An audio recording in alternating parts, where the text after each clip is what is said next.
शीश पगाना जगा तन में प्रभु जाने को आही बस के ही ग्रामा धोती फटी सी लटी डुपटिया रुपाया उपाना को नहीं। हेलो दोस्तों, राधे राधे, जय श्री कृष्ण। आज हमारे साथ पिंसू जी हैं और आप लोगों को सुदामा चरित्र के बारे में कुछ बताएंगे सुनाएंगे। तो चलिए पिंसू जी, सबसे पहले तो चैनल में आपको बहुत बहुत स्वागत है जी। बहुत बहुत धन्यवाद। आज हम सुनाने वाले कि आखिर कैसे एक सुदामा जी जो एक गरीब थे, काफ़ी जो गरीब थे, वो श्री कृष्ण जी की जो स्वयं द्वारिकाधीश है उनसे जब मिलने गए तब कैसे मिलने गए, आखिर क्या हुआ, चलिए सुनते पूरी घटना। चलिए, एक सुदामा चरित्र है, उनके द्वारा हम लोग जानते हैं कि आखिर वो कैसे।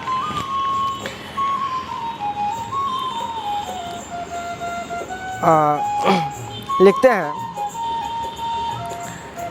कि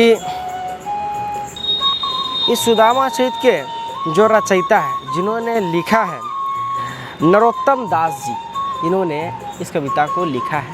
ठीक है, इनके कवि है वही, और उनके द्वारा ये लिखा गया है। देखिए, ये घटना उस समय की, ये कहानी उस समय की है जब सुदामा जी अत्यंत गरीब थे। उनके पास भोजन के लिए भी एक दाना नहीं था। जब वो भोजन को भिक्षा मांग के जब वो अपना पेट पालते थे, अपने चार बच्चों को पुत्रों को जब पालते थे, उनके पत्नी जो पूरे गांव से भिक्षा मांग के लाती थी, चावल मांग के लाती थी, और वही चावल वो लोग खाते थे। और बड़ी दुर्गम स्थिति, बड़ी दयनीय अवस्था थी उनकी। तो एक दिन की बात है, उनके सुदामा की जो पत्नी थी, ठीक है, तो उन्होंने कहा कि आपके तो परम मित्र हैं द्वारिकाधीश, स्वयं द्वारिकाधीश है श्री कृष्ण, तो हम लोग अभी ऐसी स्थितियों में जी रहे हैं, आपके भगवान, आपके मित्र को तनिक भी ध्यान नहीं है हमारे ऊपर। हम लोग इतना गरीबी में जी रहे हैं और वो राज भोग कर रहे हैं। तो एक मित्र गरीब है और एक मित्र पूरा एकदम सम्राट है। तो एक काम कीजिए, आप अपने मित्र के पास जाइए और कुछ सहायता मांगे उनसे, कहीं कुछ सहायता मिल जाए तो कम से कम खाने की तो लानत नहीं पड़ेगी। तो अपने पत्नी के बार बार कहने पर, उनके पत्नियां बहुत बार ताना मारती थी। औरतें उस युग से लेकर के अभी तक औरतें का ये आदत है कि पतियों को ताना मारना, कुछ बोलना। तो खैर उस समय पत्नी उनकी बोली, सुदामा की पत्नी बोली कि आप अपने मित्र के पास जाइए, उनसे कुछ सहयोग मांगिए। तो उसी समय की ये घटना है। तो सुदामा जी चल पड़े अपने श्री कृष्ण के पास, अपने मित्र के पास, अपने परम मित्र के पास चले पड़े, और साथ में भेंट के रूप में उन्होंने उनकी पत्नी गांव से थोड़ा सा चावल मांग करके, उसको भून करके एक कपड़े में बांध करके, पोटली बांध को दे दी थी कि जाइए जब श्री कृष्ण से मिलिएगा तो उनको ये भेंट दीजिएगा कि हम घर से लेके आपके लिए भेंट लेके आए हैं। ठीक है, तो वो लेके गए। लेकिन तो उसी समय का है, जब वो द्वारिका नगर पहुँचे तो वहाँ पे जब वो गेट के अंदर जब द्वारिका में प्रवेश करने लगे, जब महल के अंदर प्रवेश करने लगे, क्योंकि जो द्वारपाल थे वो रोक लिए। ठीक है, रोक लिए, आकर ये किधर जाता है तू कौन है, किधर जाता है, किससे मिलने जा रहा है? तो बोलता है कि देखिए, हम द्वारिकाधीश श्री कृष्ण से मिलने जा रहे हैं, वो हमारे परम मित्र हैं, हम उनसे मिलने जा रहे हैं, हमें मिलने की अनुमति दो। तो बोलता है कि परम श्री कृष्ण जो स्वयं द्वारिकाधीश है, जो स्वयं करुणा निधान है, क्या वो तुम्हारे मित्र हो सकते हैं? ऐसा संभव ही नहीं हो सकता है। ठीक है, तो उन्हें बहुत बार धुतकारा गया, बहुत बार नकारा गया। फिर लास्ट में एक द्वारपाल थे, लास्ट में वो द्वार से जाने लगा बाहर, एक द्वारपाल थे। तो द्वारपाल जो थे वो श्री कृष्ण के पास बोले कि ठीक है, एक बार जाके देखते हैं। वो जाने लगे, बोले कि ठीक है, अब तो कोई बात नहीं। तो यही सूचना उनके द्वारपाल उनके पास, श्री कृष्ण के पास गया और सुदामा के सानिध्य को खींचते हुए उन्होंने सुदामा ने कहा कि हे प्रभु, शीश पगाना जगा तन में प्रभु जाने को आही बस के ही ग्रामा धोती फटी सी लटी डुपटिया रुपाया उपाना को नहीं सामा। उन्होंने बताया कि हे प्रभु, द्वारिका नगर के गेट पर, द्वार पर एक ऐसे विचित्र व्यक्ति आए हैं, एक ऐसे विचित्र गरीब व्यक्ति आए हैं जिनके न सर पर पगड़ी है, न तन पे ढंग से कपड़ा है। मैं ये भी नहीं जानता प्रभु कि वो किस गांव से आए हैं, किस शहर से आए हैं, मैं ये भी नहीं जानता हूँ किस नगर से आए हैं। लेकिन उनकी धोती भी नहीं है, उनकी धोती फटी सी है और लटी जैसे कि कोई दुपट्टा एकदम गंदा कुचैले मैले से दुपट्टा एक लटका हुआ, एक पड़ा हुआ है, मैले कुचैले सा वैसी सी धोती है और उनके पैर में ढंग से चप्पल भी नहीं है। तो उन्हें बताया। उसके बाद उन्होंने कहा कि द्वार खरो द्विज दुर्बल एक, द्वार खरो द्विज दुर्बल एक, रहियो चिकित्सा वसुधा अभिरामा। एक द्वार पे एक विचित्र व्यक्ति खड़े हैं, उनको देख करके पूरा जितना भी है द्वारिका के जितने भी लोग हैं सभी देख के आश्चर्य कर रहे हैं कि आखिर ये कौन व्यक्ति है, ऐसे विचित्र व्यक्ति है जो यहाँ पे खड़े हैं द्वारिका के गेट पे। अब पूछते दीन दयाल के धाम, बतावत अपनो नाम सुदामा। वो दीन दयाल के यानी कि आपका घर, आपका नगर, आपका महल का पता पूछते हैं, आपका पता पूछते हैं और अपना नाम सुदामा बता रहे हैं। इन्होंने बताया।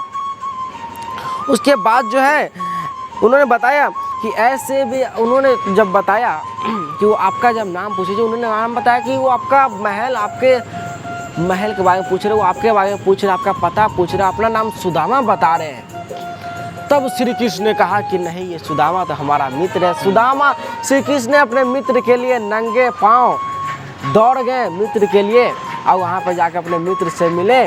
तब तक वो बहुत आगे बढ़ चुके थे, वो दूध काटने के बाद थोड़ा आगे बढ़ चुके। अब संभव नहीं है कि अब श्री कृष्ण से मिल पाए, इसलिए वो वापस लौट रहे थे।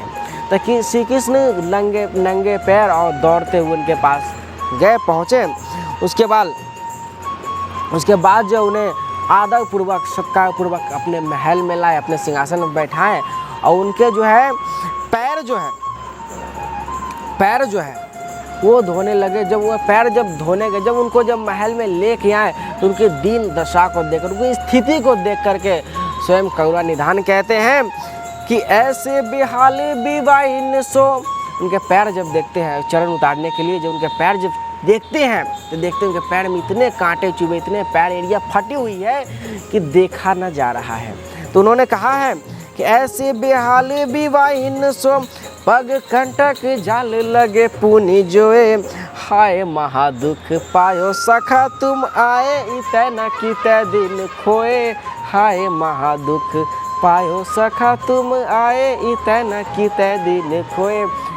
श्री कृष्ण कहते, हे परम मित्र, तुम्हारे पैर जैसे फटे हुए, तुम्हारे हालत इतनी विदुर है, इतनी जर्जर स्थिति है तुम्हारी, लेकिन फिर भी तुम इतने दिन से कहाँ थे, आए क्यों नहीं मेरे पास, हमसे सहायता क्यों नहीं मांगी तुमने, इतने दिन से तुम कहाँ थे मित्र। ठीक है, उन्होंने कहा। उसके बाद ये कहते हैं अगला पंक्ति में कि देखी सुदामा की दीन दशा। अब देखिए सुदामा की दीन दशा देखते हुए करुणा निधान, जो स्वयं करुणा निधान है, जो स्वयं दूसरे को करुणा पोंछने वाले, दूसरे को आंसू पोंछने वाले हैं, वह करुणा निधान का क्या हाल होता है समझिए। बोला कि ऐसी सुदामा की दीन दशा, देखी सुदामा की दीन दशा, करुणा करी के करुणा निधि रोए। यानी कि सुदामा की दीन दशा देख कर जो स्वयं करुणा निधान है वो रो पड़े, वो उनके आंसू नहीं रुक रहे थे। पानी पर रात को हाथ छुयो नहीं, नैनन के जल सुपग धोए। यानी कि बोल रहे हैं कि वो इतना रोए, उनकी आंखों से इतनी आंसू प्रभावित हुई कि उन्हें पानी का परात जो है, जो पानी जो लोटा मिला कर जो परात रखे हुए थे, वो पानी का लोटा रखा ही रह गया, परात रखा ही रह गया। उनके आँख से इतने आंसू निकले कि उनके आंसू से उनका पैर धुल गए। इसमें कहते हैं कि पानी परात को हाथ छुयो नहीं, नैनन के जल सो पग धोए। अपने आँख से आंसू से ही उन्होंने उनका पैर धुल गए, इतने आंसू निकले कि उनके पैर धुल गए। अगले पंक्ति कि जब ये सब हो गई तो जब रात्रि का समय था, तो जब रात्रि होगी तो बड़ी आदर सत्कार के साथ बड़ी आरती करने के बाद महल में उनको रहेगा सोने बैठने की जगह दिया गया। तो उसके बाद वो शर्म के मारे कि वो पोटली जो थी वो पोटली निकाल रहे थे श्री कृष्ण को देने के लिए, लेकिन शर्म के मारे वो पोटली निकाले नहीं सुदामा, क्योंकि इतने बड़े सम्राट, इतने बड़े राजा हैं, ये तुच्छ सी भेंट क्या दे उन्हें, ठीक है। तो वो उसे निकाल के दिए नहीं कि, लेकिन उन चीज़ों को चुराते हुए श्री कृष्ण ने देख लिया। अब चुराते हुए श्री कृष्ण ने देख लिया था, तब उन्होंने जबरदस्ती की कि भाई तुम भाभी हमको कुछ दी है, तुम हमको नहीं दे रहे हो, तुम हमको दो। ठीक है, तो मांगने के बाद तो ठीक मांगने के बाद जो है श्री कृष्ण वो सुदामा के हाथ से छीन लेते हैं और 3 मुट्ठी खाते हैं और 3 लोग उसके नाम कर देते हैं। 3 मुट्ठी खाते हैं और 3 लोग उसके नाम कर देते हैं। 2 लोग, हाँ, 1 लोग नहीं, 2 एक लोग जो देने ही वाले रहते हैं तब फिर लक्ष्मी जी हाँ, रोक देते हैं। 1 लोग जब हाँ वो अपना धाम, वो अपना धाम जो देने वाले थे तो उस वैकुंठ समय धाम। हाँ वैकुंठ धाम जो देने वाले रहते हैं हाँ, तो लक्ष्मी जी रोक देते हैं। ठीक है कि नहीं प्रभु अब बहुत हो गया, आप रहने दीजिए, काफ़ी हो गया। तो बाद में सब कुछ होने के बाद जब सुदामा जब चलने लगे, ठीक है, तो श्री कृष्ण ने उन्हें कोई भी भेंट ना दी जाने के समय, कोई भी भेंट कोई पुरस्कार नहीं दी उन्हें जाने के समय, खाली हाथ तो उन्हें विदा कर दिया।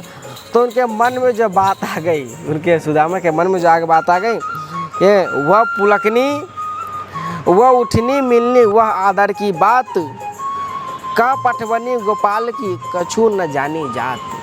देखिए वह आदर सम्मान वो सब झूठा था, वो सब बस दिखावा था। वो क्या कर रहे थे, वो कुछ नहीं कहना पड़ रहा है। उन क्या कहे उन बातों को, जो घर घर कर औरत फिरे तनक दही के काज, जो स्वयं घर घर फिरता था एक दही के लिए, माखन के लिए घर घर चोरी करता था, वो हमें क्या दे सकता है।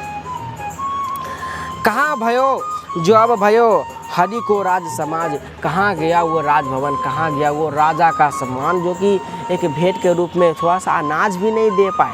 ठीक है, जब बोला कि ओ आवत नहीं हो तो पटी उठो ठेली, अब अयो समझाओ के बहु धन धरो सकेली। ठीक है,